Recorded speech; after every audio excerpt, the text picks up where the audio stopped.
Okay. Welcome very much to Conversation. A pleasure to welcome to program, to Conversations, a dear friend of mine, and I would say of the whole world, a certified angel in many, many dimensions, in my humble opinion and in the opinion of many, and that being Josh Volinski. He's one of the very fine people who make up the group here. We're getting feedback on the sound. I don't know if that's the case. It should be.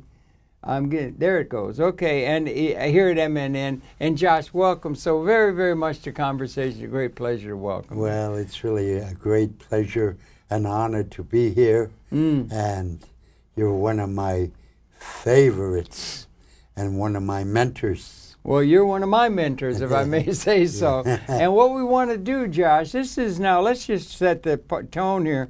This is being taped on the 8th of August in the year 2013, and we want to do a couple of things today. We want to take that into account. The time frame is going to air on the 15th of August 2013. We want to take that into account in terms of the human condition, but we also want to give you a chance, or we'd like to give you a chance and for the audience to become aware of you as a person and your own personal background a little bit that I'm not sure we've done. You appear a great deal on Manhattan Neighborhood Network and television. You've been very active, but I'm wondering if we couldn't maybe get some understanding of Josh Volinski, the person, because you had a very interesting background. And I wonder if you would give us, in a certain sense, born and raised, your education, your context, your background, because you're a major figure here in Manhattan Network and in New York City, and we'd like to let the people be aware of you as a person. So could you share where you were born and raised, some of your activity, and that sort of thing, if you would, please? Well, I was born in Brooklyn, New York, and I came into the world in Jewish hospital over in Brooklyn, and I was a baby during the Depression. I was born in 1934. Okay. And I was born the same year Social Security was born. And, and that's the year that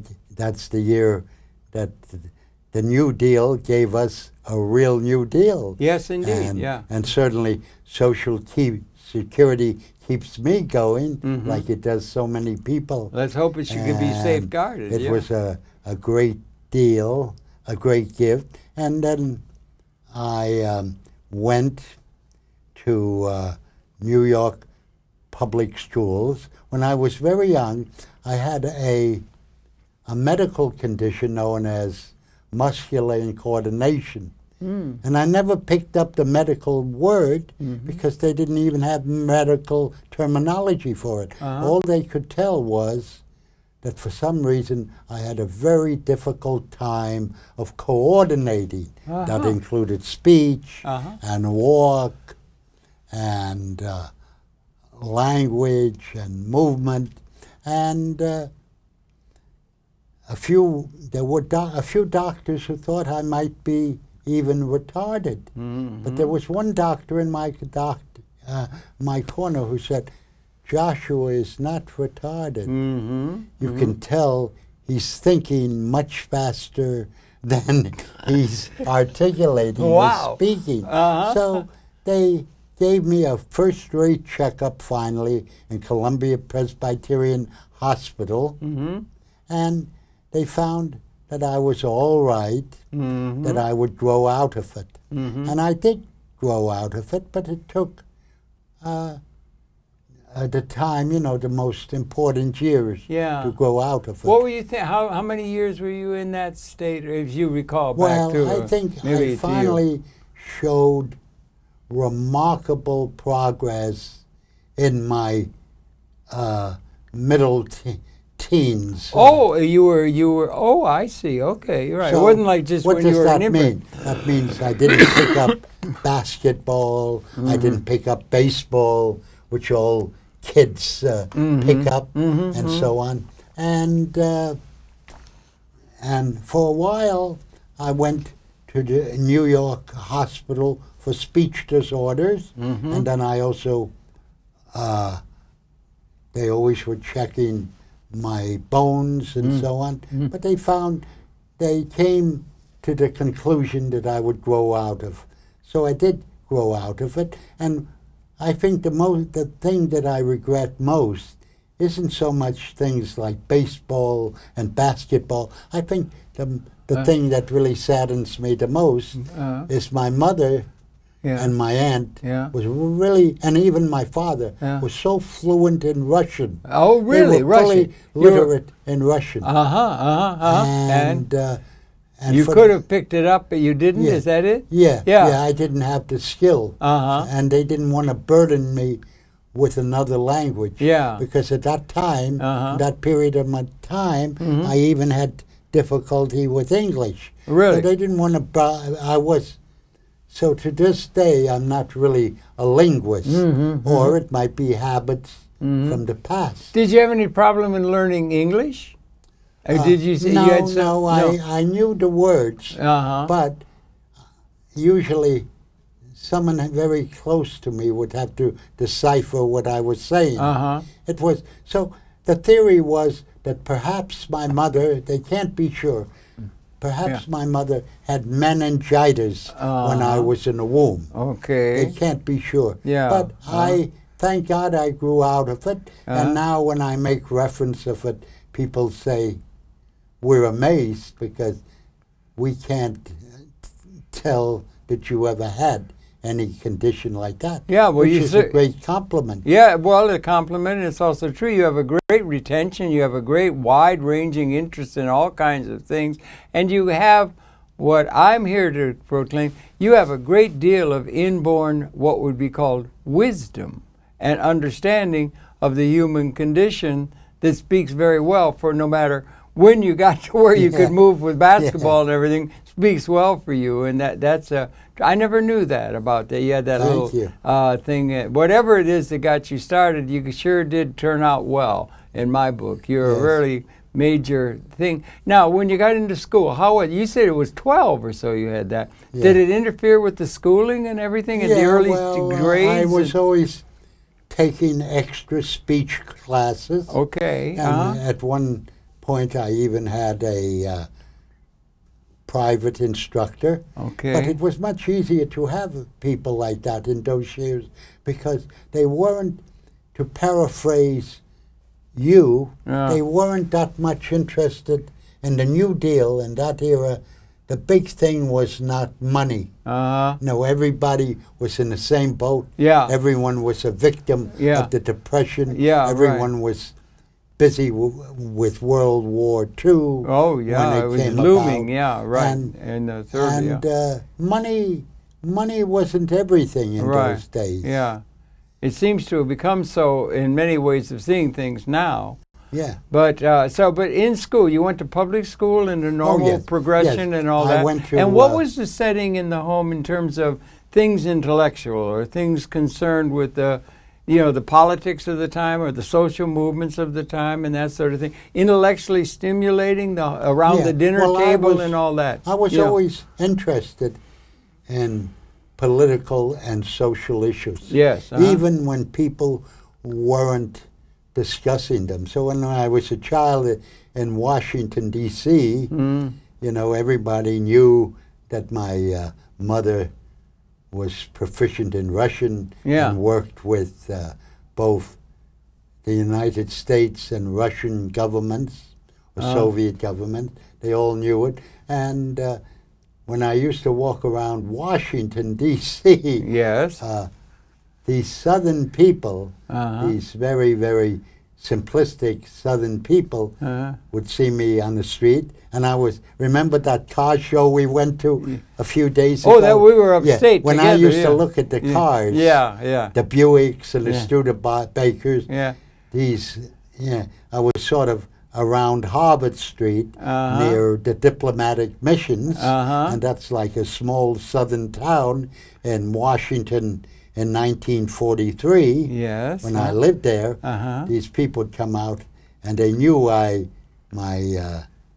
my parents were Russian, they would come over and they say, "That is an automobile. We have it in this country." You know? Yeah. And they didn't particularly go for children, and they weren't very, very, oh my God. And if they found out, when they found out we were of Russian origin, they were really sometimes insensitive. And when they found out that we were of Jewish origin, they were also insensitive. Now, who were the they of these? You're talking about some citizens that were living in Washington. They had small Southern homes people, and lawns right on Harvard Street, and just in back of all the international missions in Washington, D.C. And we were a short distance from the White House. Now, you jumped there a little bit because you were born in Brooklyn, you're in New York, and then all of a sudden you're in Washington. What took the family to Washington? What was the setting in the living room when you're talking, or around the dinner table? Was it intellectually and socially concerned? Was it encouraging of learning and being concerned with the human condition and so forth? My mother and my aunt were always into culture. They were always discussing theater. Yeah, good. They were always discussing Russian culture. Right. And from my mother and my aunt, I learned all about Pushkin. Alexander Pushkin. Right. And I was always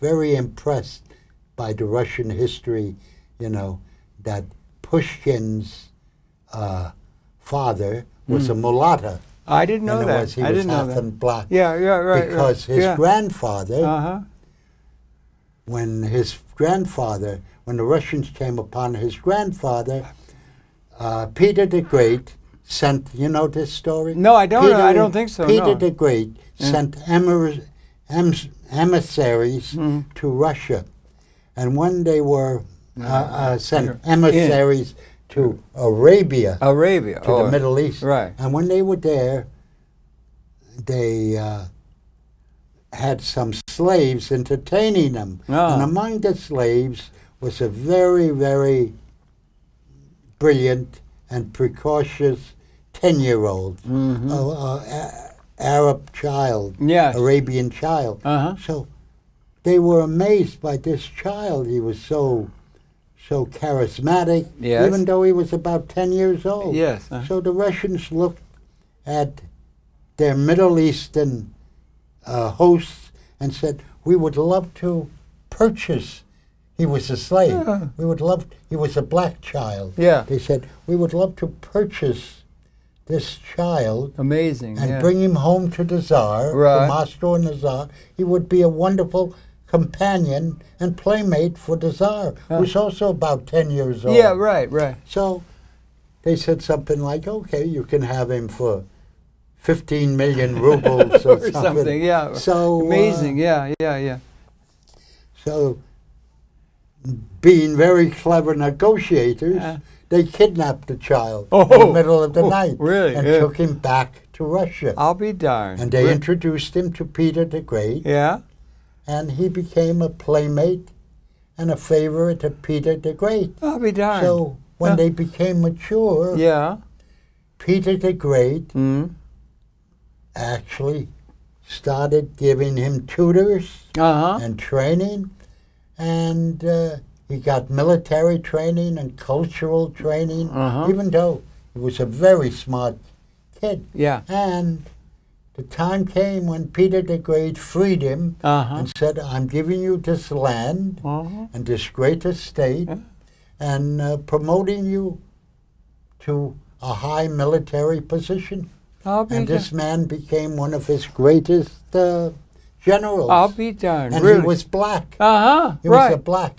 So this black general who married into Russian royalty. Of course, he married a Caucasian lady, woman, who was a member of the nobility, and they had children. And of course, his son, he became a general, and he had many victories. General Abraham. Oh, really? His name was Abraham or Ibrahim. Uh-huh. He was one of the Tsar's greatest, Peter the Great's.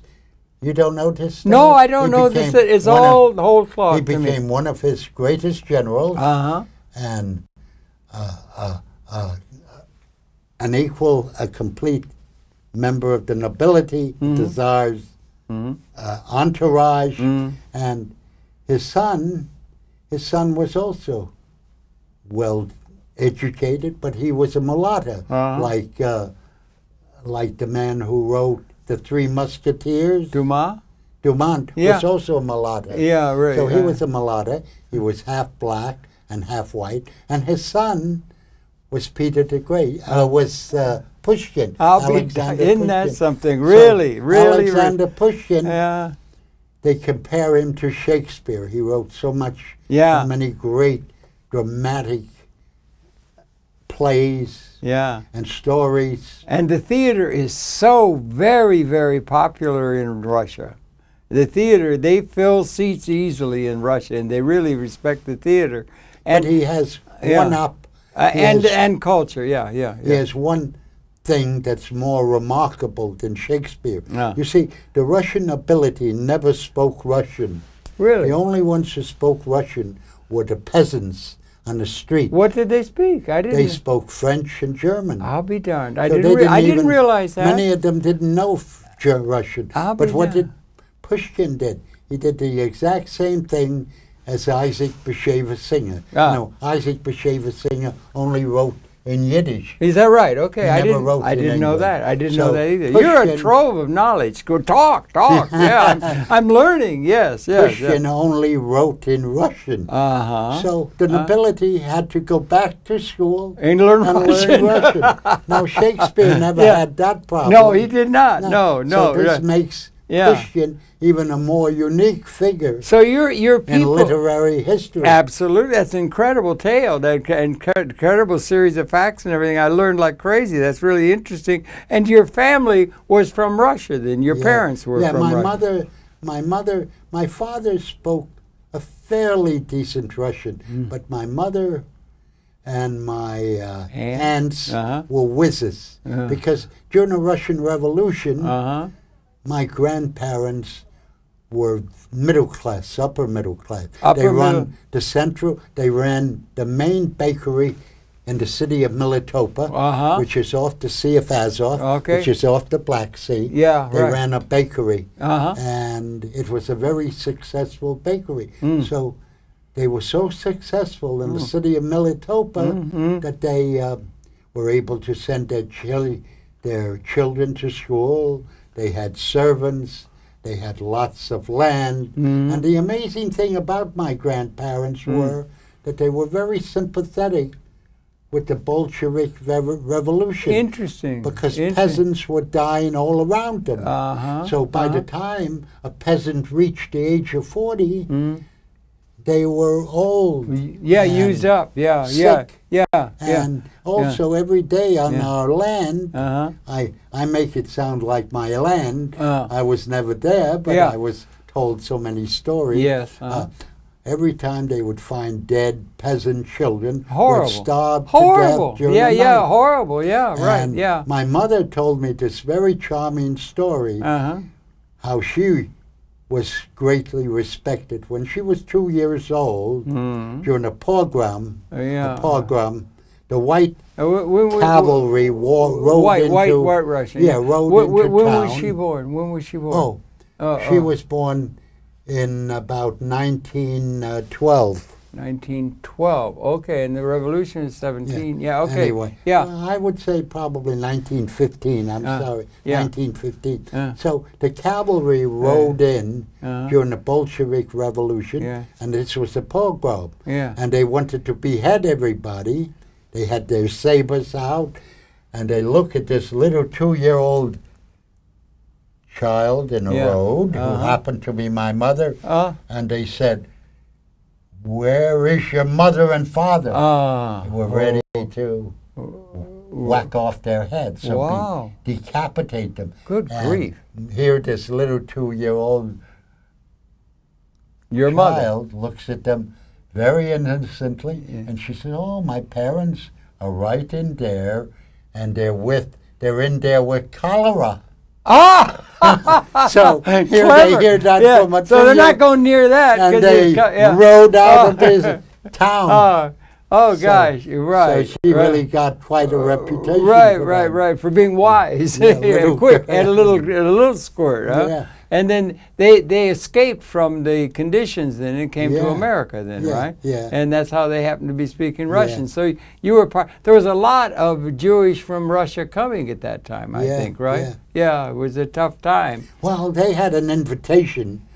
My grandmother had an invitation from my great aunt or her sister, who was a very successful entrepreneur in Canada, but she was more like Madoff, you know. Oh. That was really her personality. Oh, really? So when we got to Canada, Working a or when my Ponzi, grandparents, yeah. they discovered that her sister was exploiting the French Canadians because they were in a very, very sad. So she kept making a fortune by opening up clothing factories, making a bundle of money, and then intentionally going bankrupt, then not having to pay anybody, not even the wages, and then a few months later she would open Do it another. again, yeah, right. So my grandparents were really distraught by this situation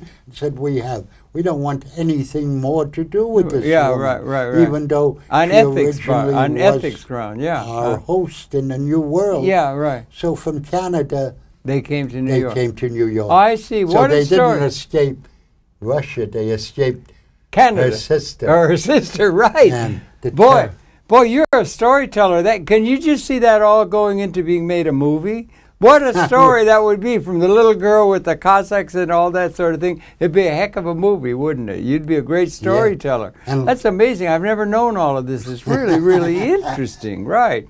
Yeah. And then what was it you were in? The family was in Washington when you were just little. How was that? What, they were doing some work with an agency or with a... Yeah, well, what happened was my mother and my aunt, this already is my matriarchal family, my mother and my aunt were working their bones off in the garment district. Okay, in New York. In New York.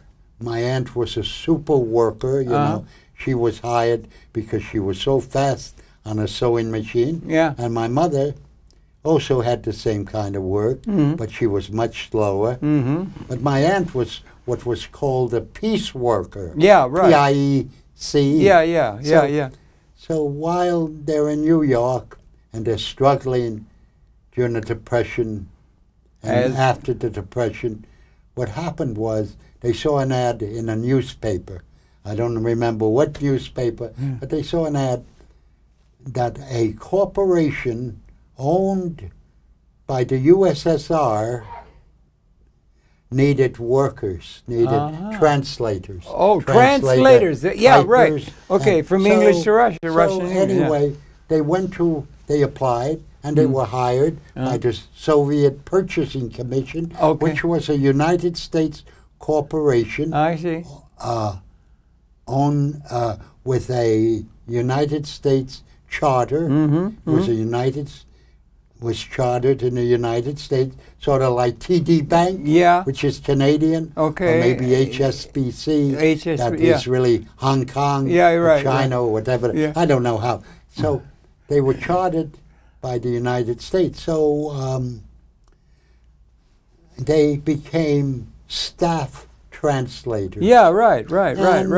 They were translating everything, even maybe recipes, everything under the sun. And being two attractive young women in Washington, what did they do? This reminds me of my professor friend, Nicholas Arena, who always says, you know, he asked the class, what did they do? Or points to them to give them the key word. What did they do?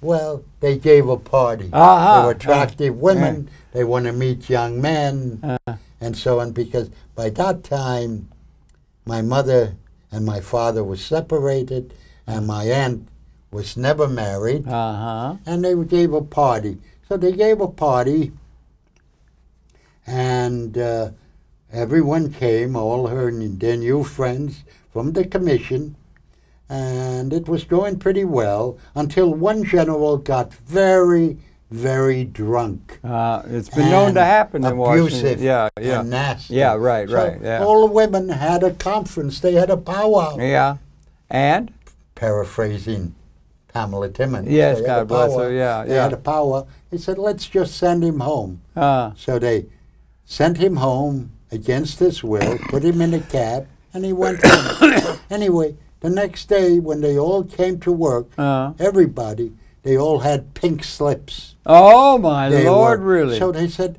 "What's going on?" Yeah, right. So they went to their supervisors. Yeah. The supervisor said, "I don't have any slightest idea what's going on. Your work is excellent."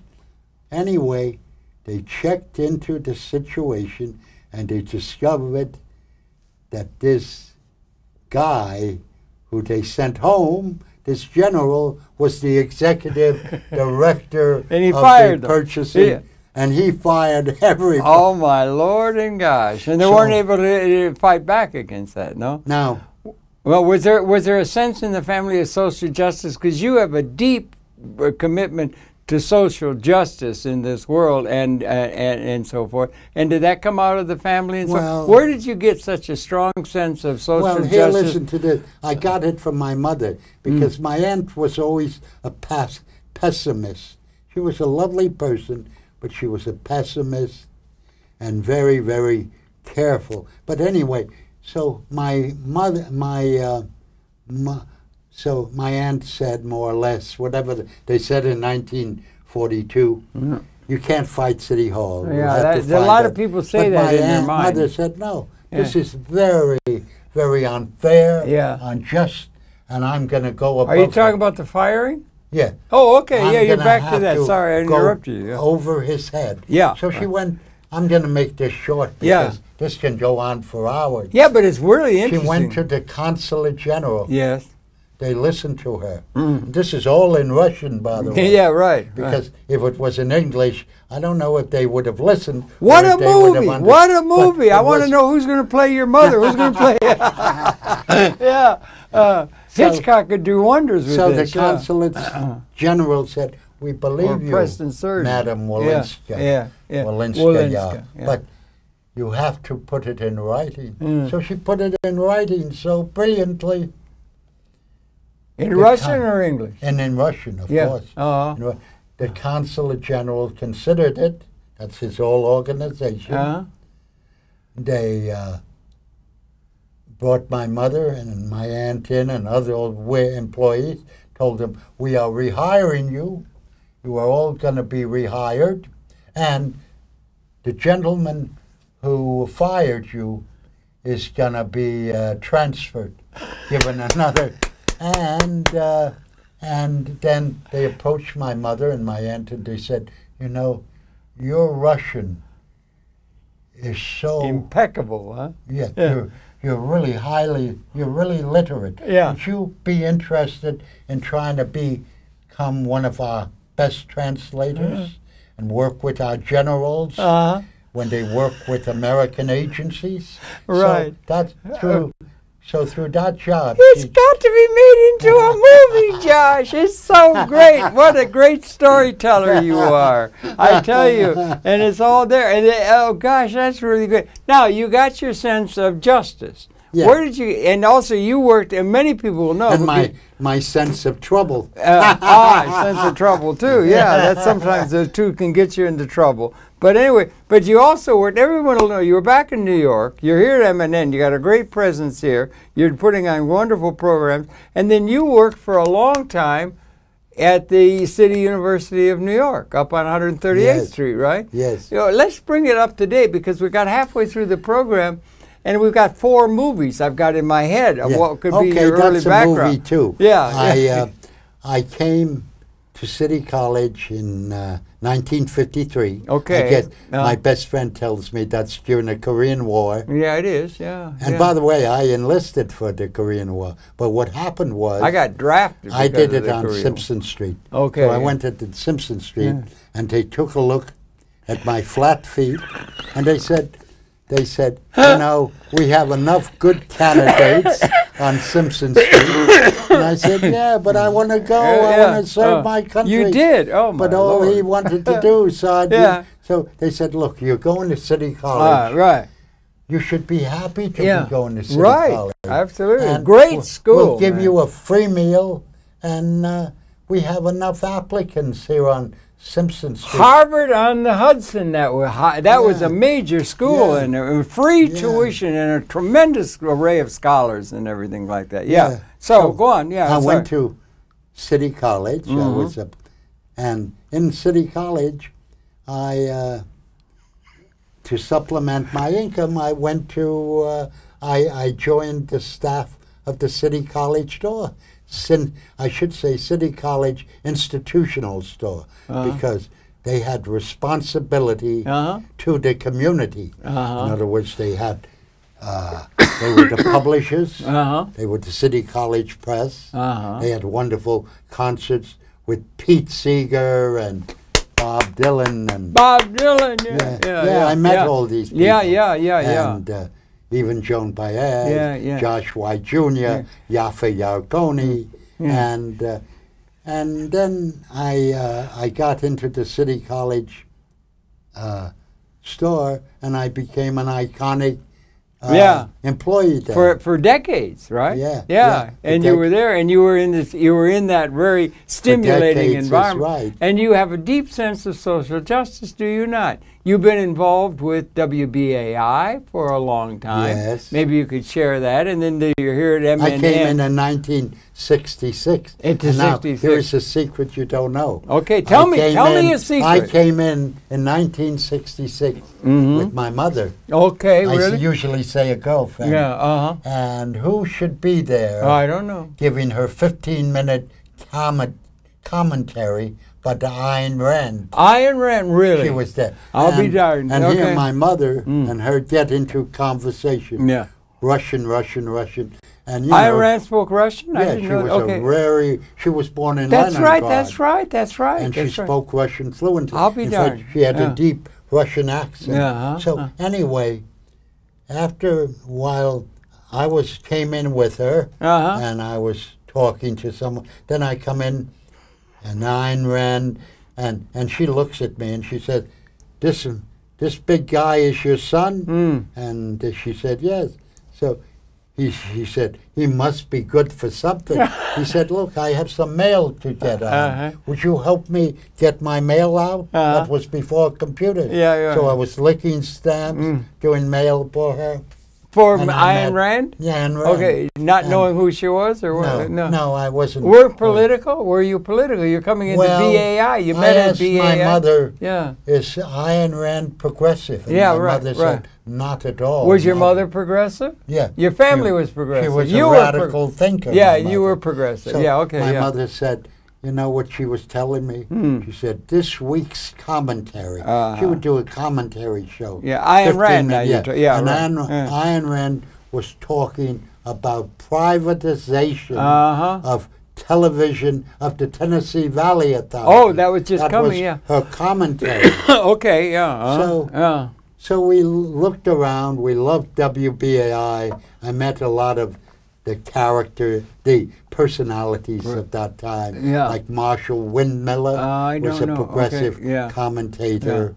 I met William Mandel. He seemed to be visiting from California at the time. Now, William Mandel was very much pro-Soviet. Pro-Soviet. And he what year are you talking again? 1966. 66. Okay, got it. Yeah. And I met I forget his name. One name. He wrote a biography of Billie Holiday and Billie Holiday was out of sight. And the one before her, the lady who Billie Holiday learned from. I can't. Bessie Smith? It wouldn't have been Bessie Smith. I don't remember myself. Okay. But there's a lady that was just before Billie Holiday that was big. Ma Rainey? Not Ma. No, that's blues. Well, she was more of a folk singer. Oh, folk. And by the way, to digress, I was also a volunteer for Broadside Magazine. Okay. So I became a volunteer with Sis Cunningham and Gordon Friesen. So would you think your whole family background was progressive in Very terms progressive. of pro-Roosevelt, pro-New Deal, and all that kind of stuff? And you have been, and you got involved with WBAI? Yeah. In what way did you get involved? Did you get on the air? Did you do directing in that? Well, I was more of a and you had that background based in City University. From time to time, I got on the air. I mean, like, as you know, I'm a networker. Yes, right. You are the all-time greatest networker in the history of this city or this country or maybe this world. I don't know, but you're one of the best. Yeah, you're pretty. I want to tell the audience that Harold Channer is an excellent person in that department too. I'd agree with that. My mother would agree with that assessment. Were she here, bless her. But anyway, yeah. But so, and then you got involved with BAI, and then you still are, and that was Pacifica, and you were involved. Were you involved in the civil rights stuff, Martin King, all that, Malcolm? Where did you come down on all of that? That was a major thing. Extremely helpful. Yeah. But I never, when I meet people, I always, come on them in such a natural. Yeah, that's true. You're a storyteller, I'm brother. very open. Yes, and very. So on. So I like to tell stories. And, and some people, when you meet them under extenuating circumstances. Yeah, and they want like something in 10 seconds. Malcolm X. You met him? I met Malcolm X. Yeah. I always walk, City College is in Harlem. Yeah, so I was walking 138 through Harlem, passing the hotel that he had his office in, and there was a group of men out front listening to Malcolm X. Yeah. And on 125th Street. Yeah. And I stopped to listen, and these men turned around and looked at me, and they got upset. They said, there's a cracker listening to us. Yeah, right, okay, There's a cracker. Yeah. So Malcolm X was talking to him. Yeah, Malcolm was brilliant. He looked at me, and he said, this man is quiet. He's not annoying or bothering anybody. Yeah. He said, when somebody does that, he's here to learn. Yeah, right. So when and you're there to learn. Yeah, you have been, yeah. And you leave the person alone. You don't annoy them. You don't attack them. And from then on, I respected Malcolm X. Yeah. Well, that's an attitude to respect. And in general, the people in your life have respected the intellectualization or the learning and respect for learning and for being honestly interested in the human condition and so forth, because you deeply are. So I never had a really conversation with Malcolm X, but a couple of months later, when he came to the City College, and somehow the students finagled the administration to allow him to speak in the Great Hall. And there were hundreds of students in there, and I was there with my friend Fred, and my friend Fred was an older guy, and Fred didn't understand, and I knew Malcolm was criticizing the system, but he kept calling it the man. The man. So my friend, during the Q&A, my friend gets up, who had come back from Vietnam, and he said, Malcolm, this was in a great ballroom, he said, Malcolm, I came back from Vietnam, and I don't appreciate what you say about the man. The man. I don't appreciate it, and I think you're wrong. He said, and I want to know, I came back from Vietnam. I want you to know, when I was in Vietnam, I was fighting for your freedom as well as mine. What'd Malcolm say? Well, I thought Malcolm, I knew Malcolm was against the war. Yeah, I of course. He would go into a tirade about all this, all these things that with my friend is wrong. But no, he made it simple. He looked at him and he said, if you were fighting for my freedom as well as yours, you didn't do a very good job, did you? Yeah, right. Well, you've done it. Now, we are blessed to have you here as one of the members of MNN. And I'm really happy to say that. And what is your thought? We got about I guess about a few minutes left. Really? We got about 15, 20 minutes left. What is your thought about the human condition now in the year 2013? And you've always been involved. You're here, one of the stalwart members of MNN. You put on Josh Wolinski's show and you talk with a great number of people. What is your thought about the state of the world in this year, 2013? Does it seem to you that there's a great deal of change still needed and that sort of thing? And what is your attitude? And all of this background, your own background, leads you to do when you look out over the human landscape and see, do you see big changes still needed? Are we on a glide path to victory in terms of the forces of ignorance and evil and so forth? Or are there major problems? Or what's your general assessment of the human condition in this year 2013? Well, I'll tell you very honestly, Harold,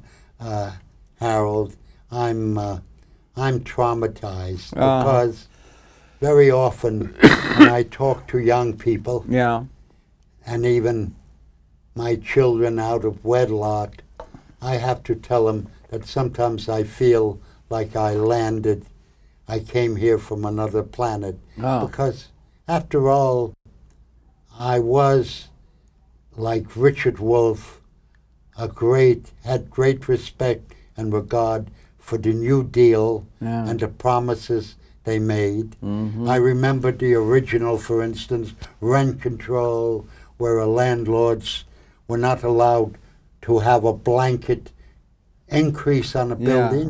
The rent's too high to apply apartment by apartment. I remember when you could do all your shopping before 6 in the morning. I remember the time when they told us that the world would be paradise after World War II. I remember when there was free tuition at the city university. I remember when there was free dental care, basic dental care at the Department of Health of New York. I remember when you could cross the Hudson River at 125th Street on a ferry. And I remember when the very wealthy people used to be very discreet and very private about what they own and how to own it. And now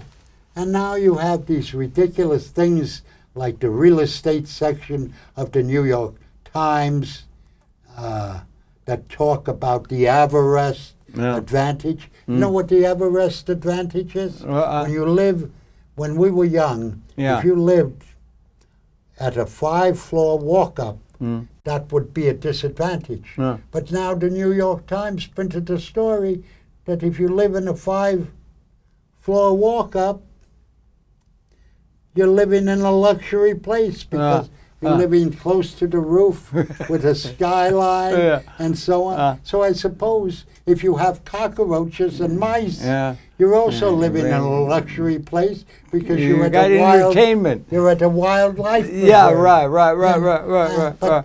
So I'm traumatized by how unjust. By the way, injustice is. Now, I don't believe in the 1%. I think the 1% is really closer in the real world. The 1% is closer to 20%. But what does that mean? That means that 80% of the population is still catching hell. Right. And the trends are not good.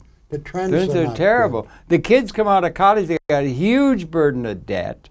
It's nothing but a training thing for getting a job to make some money and everything. And the economic problem has not been solved, and it seems to be heading for the cliff. They seem not to have a system that's able to work well except for the, well, you say 20, the very small plutocratic class and everything. And the trends are not good for the vast majority of people, and they're heading in the wrong direction. It seems not only in the country but in the world. Yeah. Now, or is it like that? You know, because they would like to think we're making progress and everything, you know, for the vast majority of people. And then we got the ecology also. The real challenges, and the system doesn't seem to have the means of dealing with the advantages or the avoiding the disasters that the future does require. There's a lack of vision. I don't know if you sense that, but it seems that way to me. You've sort of said the same, referring to the past, but also to the future. It doesn't seem to be.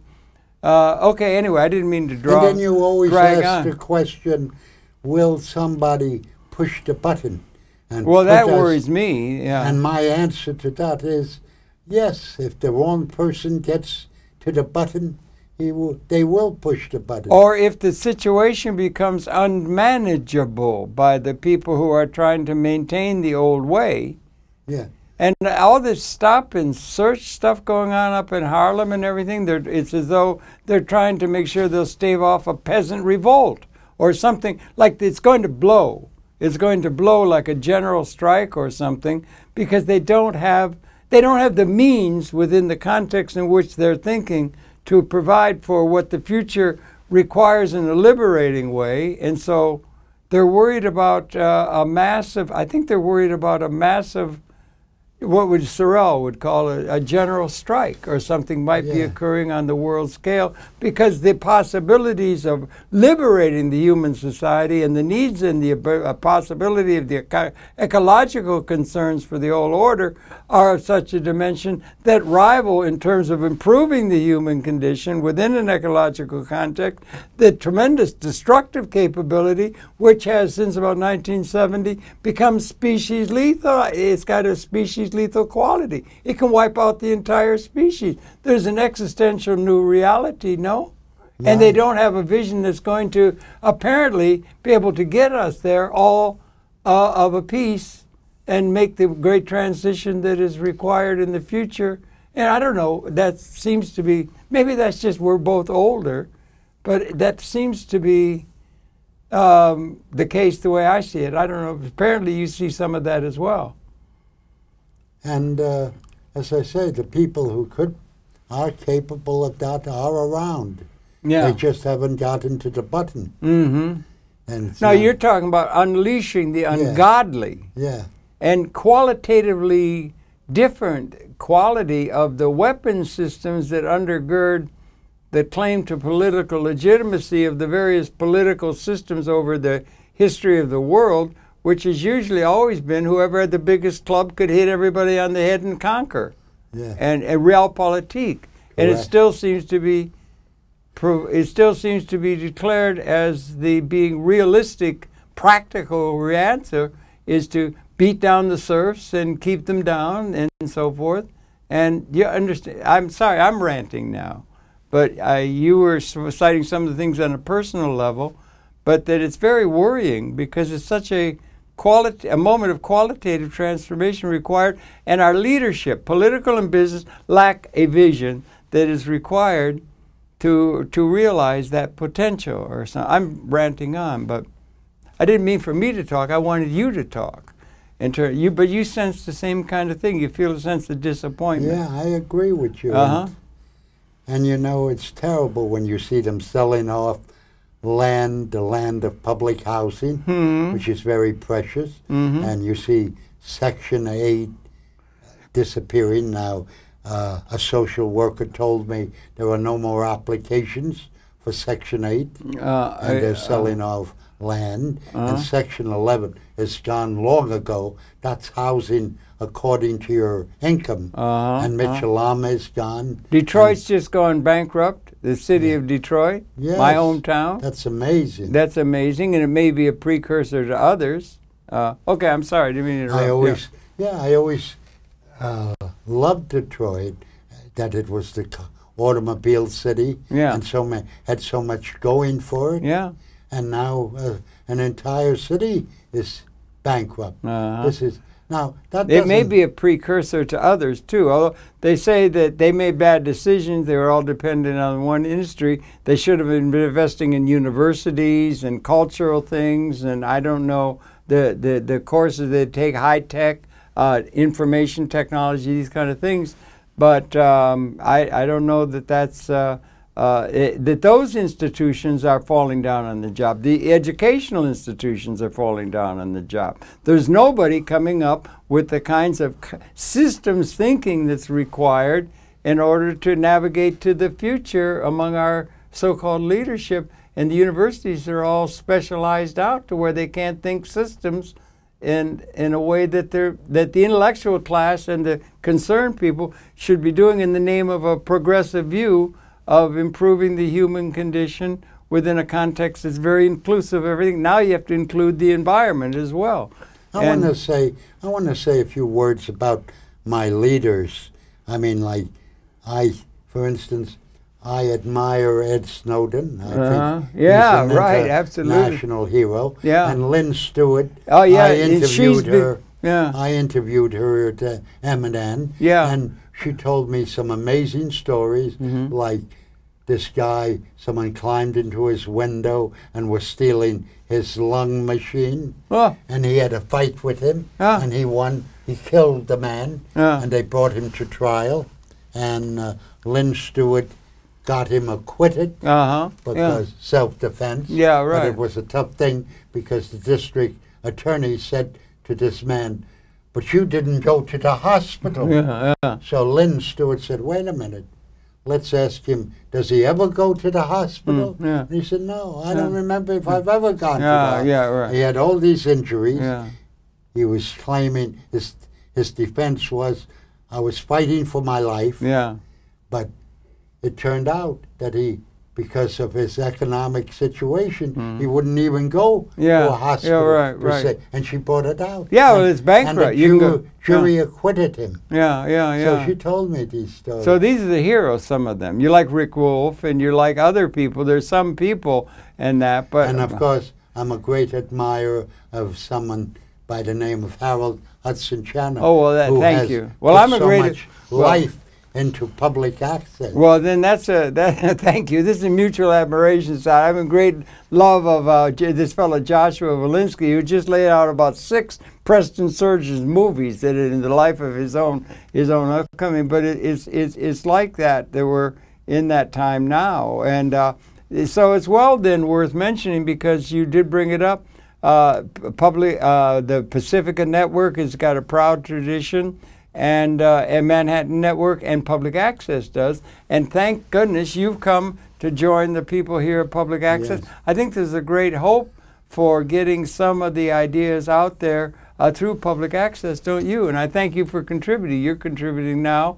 And your thoughts about communication. Public Access cable television is a good thing for the progressive people to think about joining the faculty over here, or we could get some of the intellectuals and systems thinkers to become producers here within this context, sort of in the tradition of WBAI, right? Yeah, everyone can make a contribution because every human being is unique. Yeah. There's only one of each of us. I'll tell you, Volinski's unique. You are a storyteller par excellence, And I'm just amazed. When I come into this building, I always feel that I am really coming to New York's #1 soap opera. It's really exciting. Yeah, and everything. But anyway, I'll tell you, and you're producing. You produced the Josh Volinski show. You talk with a great number. You're working with Mr. Crane a lot. William Crane, is that right? Oh, yeah. Yeah, he's a beautiful guy with kids, loving children and animals. Yeah, and animals, yeah. He was arrested for stopping the killing or slaughtering of brown bears. Oh, really? He was fighting against artificial turf. He loves to tell stories about the animals.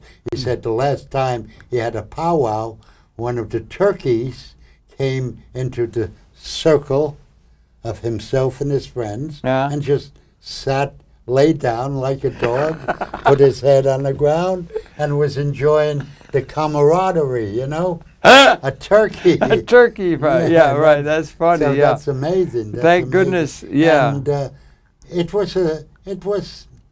wasn't easy to get that program on. I wanted to do that program myself. It's called CUNY, a Mission Deferred. That's right. What does that refer to? Well, originally... We only got a couple minutes left, so get it quick.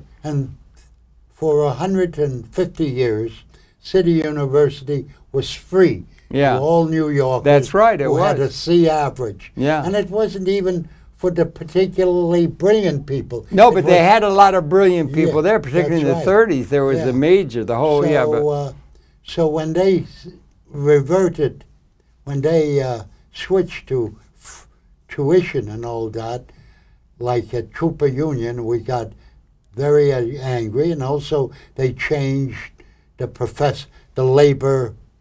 patterns of labor by hiring a lot of adjuncts to do the same job as professors. Yeah, and the whole society has these interns that work for have to work for free like slaves. My original title for this concept was City University, a Mission Subverted. But another professor, Louis Rivera, said, look, Joshua, let's be like Langston Hughes. Okay. Instead of saying CUNY, a Mission Subverted, let's be a little more hopeful and say a mission deferred. City University, a mission deferred. Thank you. So, I would like to say that I think also that the universities have become so specialized. I think that could apply not only to City University, but the educational exercise itself. They have divided and conquered the intellectual community by having practically no systems thinking at all. It's all highly specialized. And they divided and conquered the nations of Africa, the colonial people, and they divided and conquered the intellectual community by getting so specialized out and dividing them up that you divide and conquer them. And the university and educational thing deferred is a good theme. I think that's the thing that we're going to have to end on because we're coming to the end of time. We have a website, CUNY, a Mission Deferred. Okay, good. See our website, and also Professor Crane is against standardized tests. Good. Okay. Your pleasure to have had the perceptions of the mighty Mr. Josh Volinski, a major faculty member here at MNN University Television of the Air and Cultural. Thank you very much for viewing. And Josh, thanks for such a very, very, very well-led life. And thank you for all those themes of movie making that we could pass on to Hollywood and all the independent film production companies we're in touch with. Thanks for viewing. Your pleasure to have this perception once again, my friend. Thank you very much in bed. If anyone has a good hearing aid, I'll take a donation. Okay, good. Hearing aids are being accepted. Okay, thanks for viewing. Coming back again tomorrow. Thanks again, Josh. Thank you. Thank you.